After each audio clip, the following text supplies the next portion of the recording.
Halo, selamat pagi adik-adik semuanya yang di rumah. Apa kabarnya? Puji Tuhan. Selamat pagi adik-adik yang dikasihi Tuhan. Puji Tuhan, kita boleh berkumpul.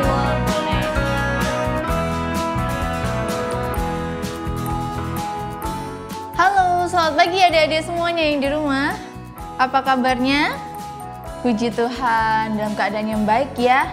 Amin. Yuk, tiba saatnya kita mau mulai kebaktian sekolah minggu pada pagi hari ini. Disiapkan diri masing-masing. Kita mau datang sama Tuhan Yesus. Kita mau pujikan Bapakku datang padamu.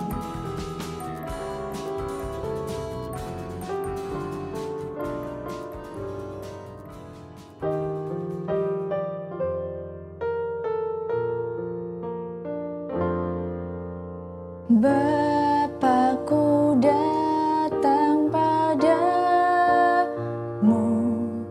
naikkan ucapan syukur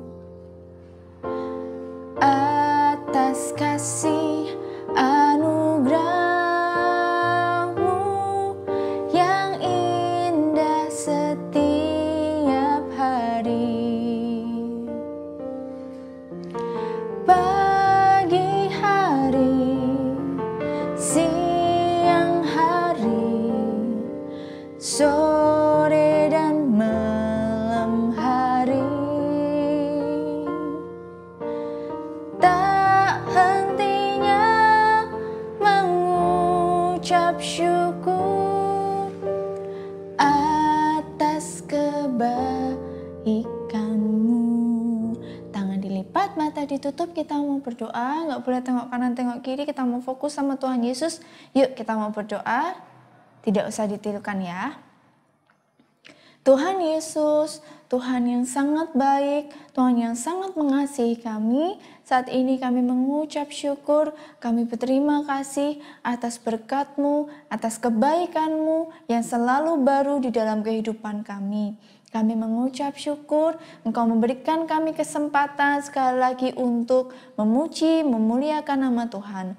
Walaupun harus di rumah masing-masing, tetapi kami percaya kasih-Mu, Engkau ada bersama-sama dengan kami. Terima kasih Tuhan Yesus, berkati kebaktian ini dari awal, pertengahan hingga akhir. Biarlah kebaktian ini dapat berkenan hanya untuk kemuliaan nama Tuhan saja. Terima kasih Tuhan Yesus, hanya di dalam nama Tuhan Yesus, Tuhan yang sangat mengasihi kami sudah berdoa. Amin. Oke, kakak mau sapa sekali lagi ya, suaranya yang keras ya sampai tetangganya dengar. Selamat pagi. Selamat pagi. Oke, yuk adik-adik semuanya kakak undang untuk bangkit berdiri. Kita mau semangat memuji Tuhan, kita mau pujikan Tuhan Yesus di tengah kita besar. Besar, suaranya yang keras ya.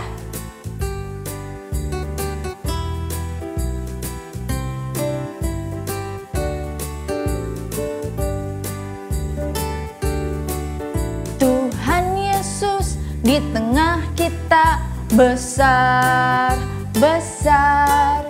Dia senangkan dan girangkan dengan sukacita. Dia mengasihi dan bersuka karena kita.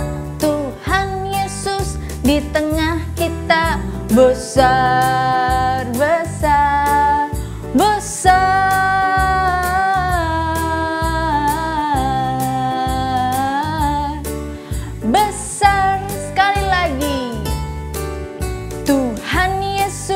Di tengah kita besar, besar. Dia senangkan dan girangkan dengan sukacita. Dia mengasihi dan bersuka karena kita. Tuhan Yesus di tengah kita besar, besar, besar.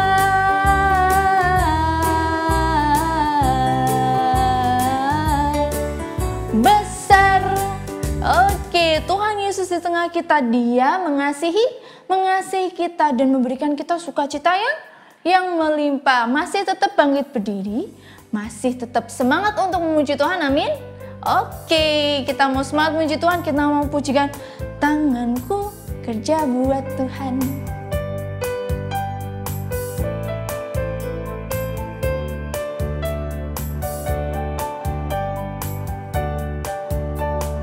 Tanganku kerja buat Tuhan, mulutku memuji namanya, kakiku berjalan cari jiwa, upahku besar di surga.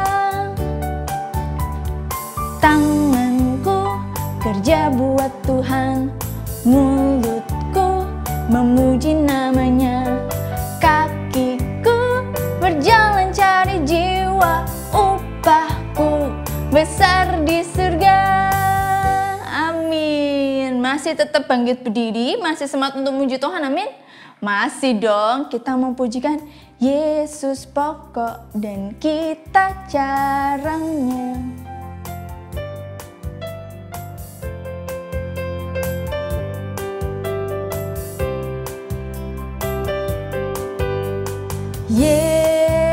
Yesus pokok dan kita caranya,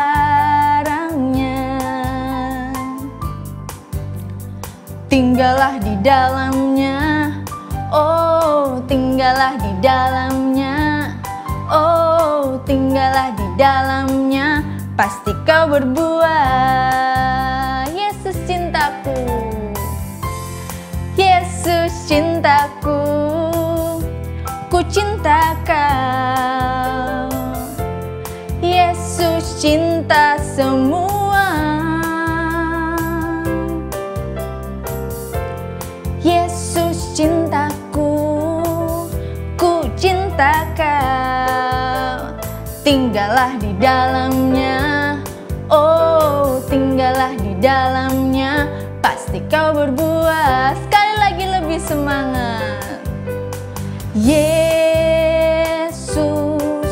pokok dan kita caranya,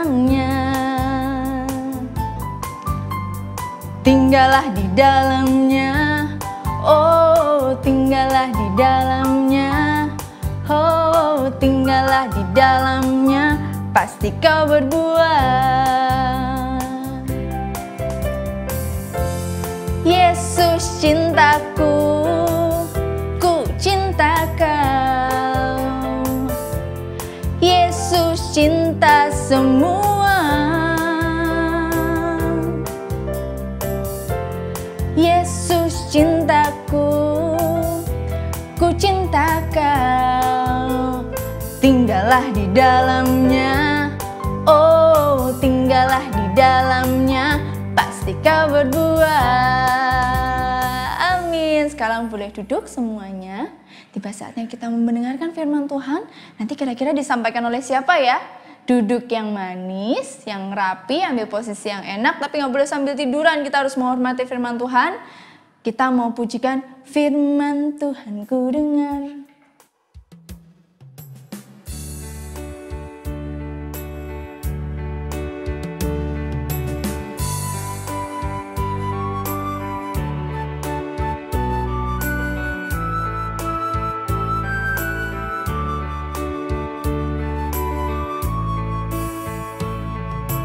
Firman Tuhan ku dengar,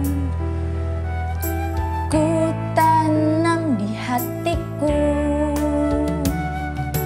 ku ingin bertumbuh subur berbuah lebat, Tuhan tolong padaku.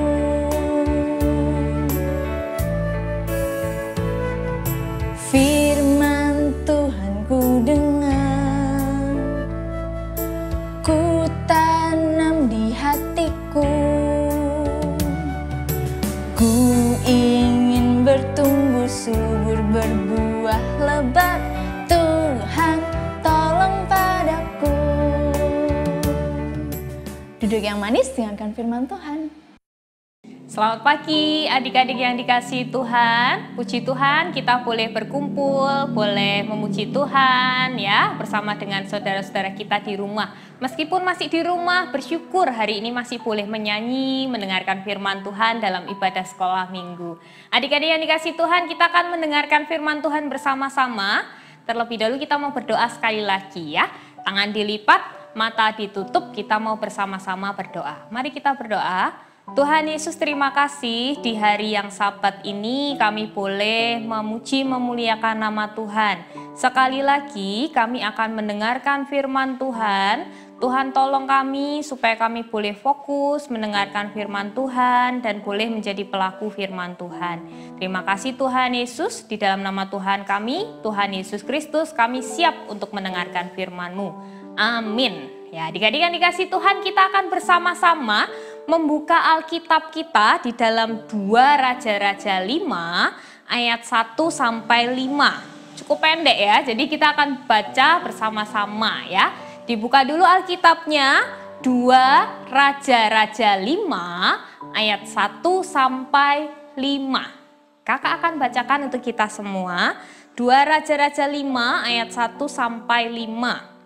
Naaman, panglima Raja Aram, adalah seorang terpandang di hadapan tuannya dan sangat disayangi.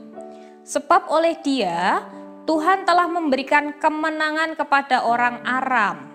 Tetapi orang itu, seorang pahlawan tentara sakit kusta. Orang Aram pernah keluar bergerombol dan membawa tertawan seorang anak perempuan dari negeri Israel. Ia menjadi pelayan pada istri Naaman. Berkatalah gadis itu kepada nyonyanya, sekiranya tuanku menghadap nabi yang di Samaria itu, maka tentulah nabi itu akan menyembuhkan dia dari penyakitnya. Lalu pergilah Naaman memberitahukan kepada tuannya dan berkata, begini-beginilah dikatakan oleh gadis dari negeri Israel itu. Maka jawab Raja Aram, baik, pergilah, dan aku akan mengirim surat kepada Raja Israel. Lalu pergilah Naaman dan membawa sebagai persembahan 10 talenta perak dan 6.000 sikal emas dan 10 potong pakaian. Nah, adik-adik yang dikasihi Tuhan, tentu kita sering mendengar kisah ini ya, atau kalian sering baca Alkitab, lalu ada kisah Naaman ini ya, Naaman dan Raja Aram. Naaman itu siapa sih? Naaman itu adalah panglima raja, bekerja di tempatnya raja, dia sebagai panglimanya. Tapi bukan sembarang panglima raja. Naaman ini orang yang sangat disayangi oleh Raja Aram. Bahkan dia berprestasi sebagai panglima raja. Nah, tapi di dalam kisah di Alkitab tadi, dia sakit. Sakit apa tadi? Sakit kusta, betul ya, sakit kusta yang putih-putih semua. Terus dia takut kalau penyakit itu akan membuat Naaman mati. Lalu dia panik dan dia sedih ya karena dia sakit. Nah, kemudian ada seorang perempuan yang tinggal di rumah dia. Dia dari bangsa Israel. Dia ini adalah pelayan istri Naaman. Nah, pelayan istri Naaman itu berkata kepada istri Naaman itu loh, di Israel sana ada yang namanya Elisa. Coba Naaman suruh pergi ke sana untuk berobat. Nah, ketika pelayan ini berkata kepada istri Naaman dan istri Naaman mengatakan itu juga kepada Naaman supaya berobat dan sembuh. Terus Naaman bilang, oh gitu ya, ya sudah aku akan pergi ke Israel untuk bertemu dengan Elisa. Tapi sebelum itu aku harus izin dulu, mau permisi dulu sama Raja Aram. Akhirnya Naaman pergi ke tempat raja, kemudian bilang kalau dia mau pergi ke Israel menemui Elisa. Nah, karena Raja Aram ini sangat mengasihi Naaman dan mau juga supaya Naaman sembuh, akhirnya diperbolehkan. Nah, tapi Naaman tidak dengan tangan kosong pergi begitu saja, tapi dia membawa persembahan.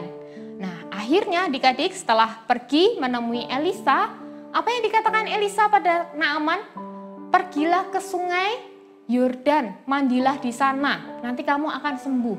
Begitu kata Tuhannya. Nah, kemudian si Naaman ini berpikir, sungai Yordan itu bukan sungai yang bersih, masa aku disuruh mandi ke sana? Tapi setelah dipikir-pikir lagi, aku mau taat aja lah ya. Jadi dia pergi ke Sungai Yordan. Singkat cerita dia mandi di situ dan yang terjadi keajaiban Tuhan dinyatakan, mukjizat Tuhan dinyatakan, kuasa Tuhan juga dinyatakan. Apa? Naaman sembuh. Nah, adik-adik yang dikasihi Tuhan, melalui kisah cerita Naaman, Raja Aram, terus kemudian siapa tadi? Perempuan yang tinggal di rumahnya sebagai pelayan istrinya, semuanya itu mendatangkan berkat bagi Naaman. Naaman dari sakit kusta kemudian bisa sembuh. Nah, itu semua terjadi karena berbagi berkat. Nah, adik-adik yang dikasihi Tuhan, Tuhan mau supaya kita semua menjadi berkat. Gimana ya caranya menjadi berkat? Yuk kita lihat ya. Pelayan istri Naaman tadi berbagi berkat dengan mengatakan informasi kalau di bangsa Israel sana ada yang namanya Elisa. Dan dia bisa menyembuhkan Naaman. Dia menyampaikan informasi dengan baik sehingga boleh diterima oleh istri Naaman. Dia membagikan berkat karena mau juga Naaman sembuh. Lalu istri Naaman juga tidak diam saja. Dia juga membagikan berkat itu, menyampaikannya dengan baik kepada Naaman. Nah, dia juga mau supaya Naaman sembuh. Kemudian menyampaikan berita itu dengan baik. Itu juga merupakan berkat. Lalu Naaman pergi ke Raja Aram, meminta izin untuk ke bangsa Israel bertemu dengan Elisa. Raja Aram memperbolehkannya, itu juga termasuk berkat. Karena dia mau juga supaya Naaman pergi untuk berobat dan menjadi sembuh. Nah, tadi sudah 3 ya, melalui pelayannya istri Naaman, melalui istri Naaman, melalui Raja Aram, dan melalui Naaman sendiri. Naaman pergi ke bangsa Israel untuk mendatangi Elisa dan berobat ya. Dia tidak dengan tangan hampa tetapi dia juga membawa berkat. Dia membawa emas, membawa talenta supaya dapat diberikan kepada Elisa. Itu juga merupakan berkat yang dibagikan kepada orang lain. Dan akhirnya di atas semuanya itu di awal dan di akhir diberkati oleh Tuhan sendiri. Tuhan memberikan kesembuhan kepada Naaman melalui Elisa. Elisa juga menyampaikan firman Tuhan itu sebagai perantaraan Tuhan, menyampaikan kuasa Tuhan, suruh ke Sungai Yordan. Itu juga merupakan berkat yang diberikan oleh Naaman. Akhirnya Naaman memperoleh berkat kesembuhan. Nah, adik-adik yang dikasihi Tuhan, Tuhan mau semua anak-anaknya menjadi berkat. Kalau tadi semua orang sudah menjadi berkat untuk kesembuhan Naaman, bagaimana dengan kita? Bagaimana kita bisa menjadi berkat bagi orang lain? Apakah kita juga harus mencari orang kusta dulu? Tidak, tapi dengan kehidupan kita setiap hari kita bisa menjadi berkat. Contohnya, kita sekarang ada di rumah semua, kita bisa menjadi berkat bagi keluarga kita dengan melakukan yang baik, dengan menolong orang tua, dengan belajar dengan rajin, dengan mengikuti pembelajaran dengan tekun. Itu juga berkat. Jadi setiap orang melihat, oh itu anak Tuhan ya, rajin-rajin ya, taat-taat ya. Nah, itu menjadi berkat bagi orang lain. Kalau di sekolah atau bertemu dengan teman yang kekurangan, kita bisa memberikan berkat berupa berkat yang ada pada kita. Bisa kasih uang, bisa kasih apa yang mereka butuhkan. Banyak orang-orang yang lebih membutuhkan daripada kita. Tidak hanya itu, kalau kita tidak punya apa-apa, kita bisa melalui ucapan kita, itu juga penting, bisa menjadi berkat bagi orang lain. Sekarang semuanya harus menaati prokes ya, semuanya harus bermasker. Kalau melihat temanmu tidak pakai masker, diingatkan dengan baik-baik, jangan lupa pakai masker kalau keluar rumah. Jangan lupa kita harus perketat kesehatan kita ya, pakai masker, minum vitamin. Nah, itu juga merupakan berkat bagi orang lain. Nah, pada akhirnya Allah akan memberkati kita dengan semua usaha-usaha kita ya. Jadi jadilah berkat dimanapun kita berada. Kakak yakin kalian pun sudah menjadi berkat. Teruslah menjadi berkat bagi kemuliaan nama Tuhan. Bukan supaya kita disanjung, bukan supaya kita dipuji-puji, tetapi nama Tuhan yang ditinggikan, nama Tuhan yang dimuliakan. Terpujilah nama Tuhan. Bersyukur kalau kalian semua sudah boleh menjadi berkat dan teruslah menjadi berkat. Kita akan berdoa. Mari kita berdoa, tangan dilipat, mata ditutup, bersama-sama kita berdoa. Tuhan Yesus, terima kasih karena sekali lagi kami diingatkan melalui kisah Naaman, Raja Aram, Naaman yang Engkau sembuhkan, dan juga Elisa melalui perantaraan Elisa boleh menyembuhkan. Terima kasih Tuhan Yesus, kami berdoa untuk anak-anak-Mu, untuk kami semua yang Tuhan kehendaki supaya kami boleh menjadi berkat bagi orang lain. Tolong kami Tuhan supaya melalui tingkah laku kami, melalui perkataan kami, melalui perbuatan kami, melalui pikiran kami boleh menjadi berkat bagi orang-orang di sekitar kami. Terima kasih Tuhan Yesus, di dalam nama Tuhan Yesus kami berdoa dan bersyukur. Amin. Selamat hari Sabat, Tuhan Yesus memberkati.